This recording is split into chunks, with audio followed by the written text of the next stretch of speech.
inspired by real-life events. Sohela grew up in the quieter outskirts of Rangpur, where life did not announce itself with excitement but with repetition, where mornings started with the sound of distant azan, mixing with the rustle of trees and the soft footsteps of people walking toward their daily struggle.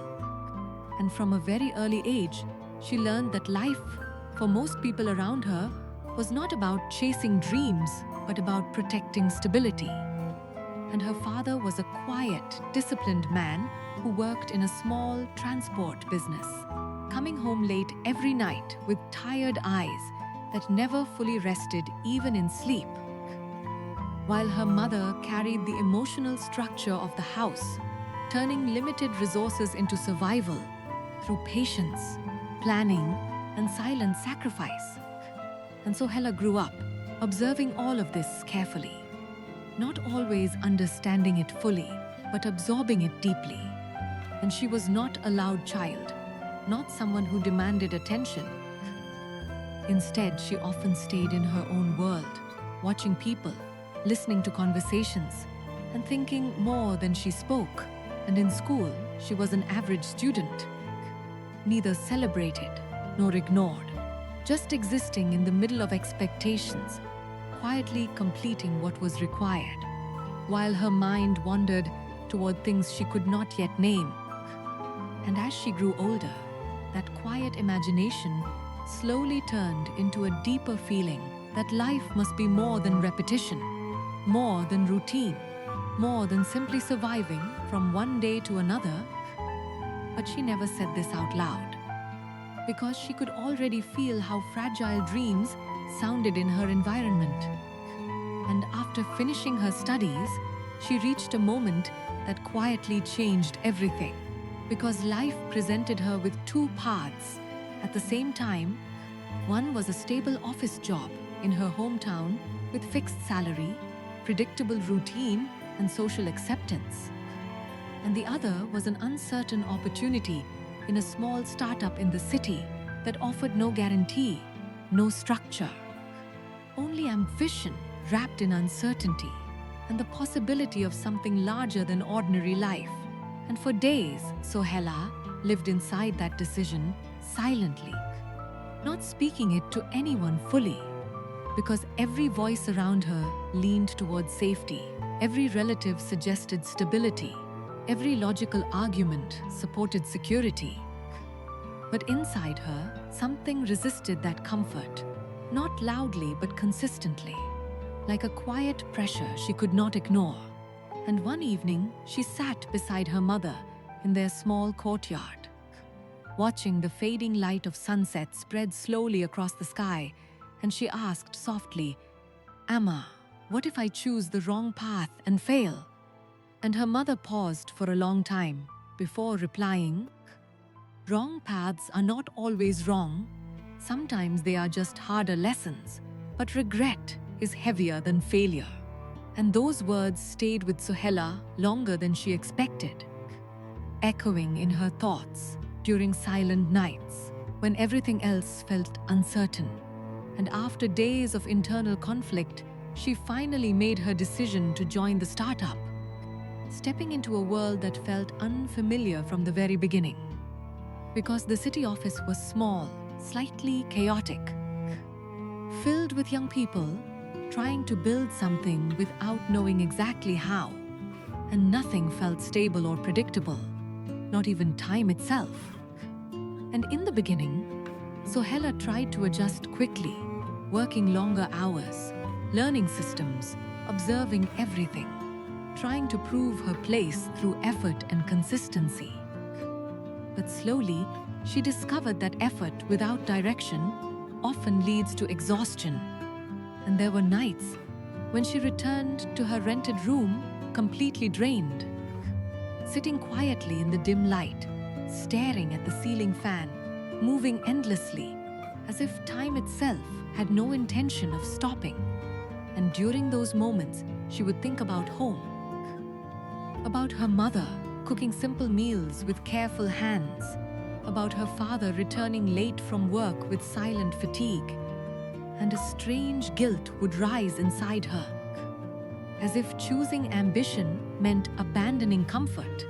But at the same time, something inside her refused to let go, as if she was standing on the edge of something she did not yet understand. And in the startup, she met people like Farhan, Imran, Sohel, and Imtiaz, each carrying their own silent struggles, each trying to build something meaningful out of uncertainty. And together, they formed a fragile team, bound not by stability, but by shared confusion and hope. And often they would sit late at night, surrounded by unfinished plans, scattered papers, and empty cups of tea. And Imran once said half-jokingly, "If this works, people will call us lucky, and if it fails, we will just become another forgotten attempt." And they all laughed softly. But beneath that laughter was exhaustion and uncertainty that none of them fully admitted. And as months passed, the startup entered a difficult phase where funding delays began affecting salaries, clients became inconsistent, and pressure slowly turned into an invisible weight that followed them everywhere. And so Hella found herself becoming more thoughtful, more observant, sometimes staying quiet for long periods before speaking, because she realized that in chaos, silence often helps you see more clearly than noise. And during this time, her family back home also began facing subtle difficulties, especially her father, whose health started weakening after years of continuous work, though he never complained openly. And so Hella would call home regularly, trying to sound normal, hearing reassurances that everything was fine, not realizing that those reassurances were often meant to protect her from worry. Until one night, everything shifted when her phone rang late, and her mother's voice came through broken and unstable, saying, "Your father collapsed today."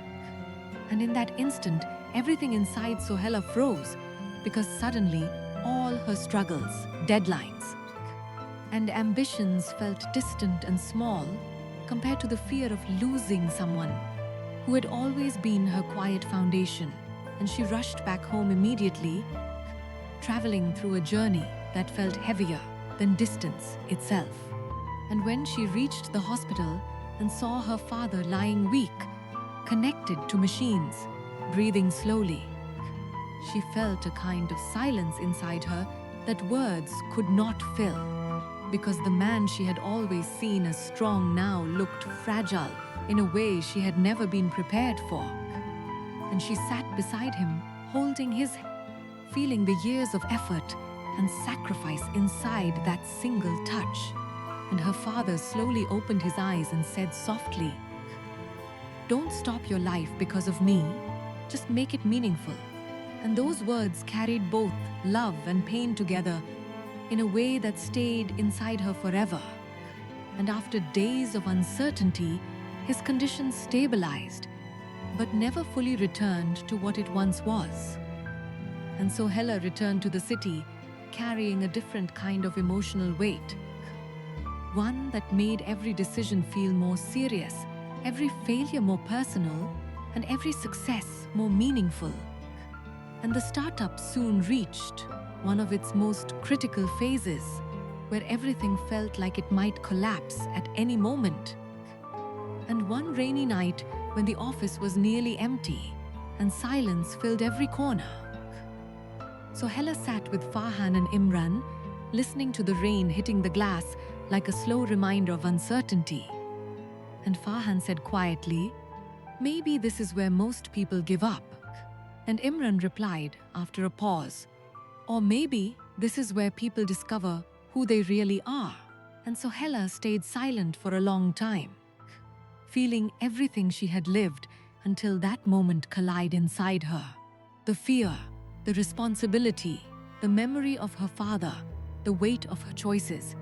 And then she finally said softly, "If we stop now, everything we suffered becomes just pain.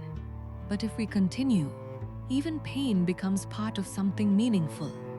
And that night, they did not quit. Instead, they rebuilt everything from the ground up, rethinking strategies, restructuring work, learning from mistakes instead of hiding from them.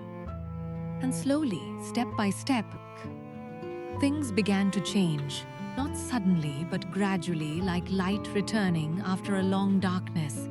And years passed with continuous effort, and so Hella changed deeply through that journey, becoming more grounded, more patient, more aware that success is not about speed, but about endurance. And one evening, after a long day, she stood on the rooftop of the office building with Farhan and Imran beside her, watching the city lights stretch endlessly into the distance. And Imran said quietly, "We almost gave up many times," and so Hella replied with calm clarity, "Yes, but every time we continued, we built a stronger version of ourselves." And in that moment, she understood something permanent, that life is not defined by how easy the path is, but by the decision to keep walking when the path becomes uncertain.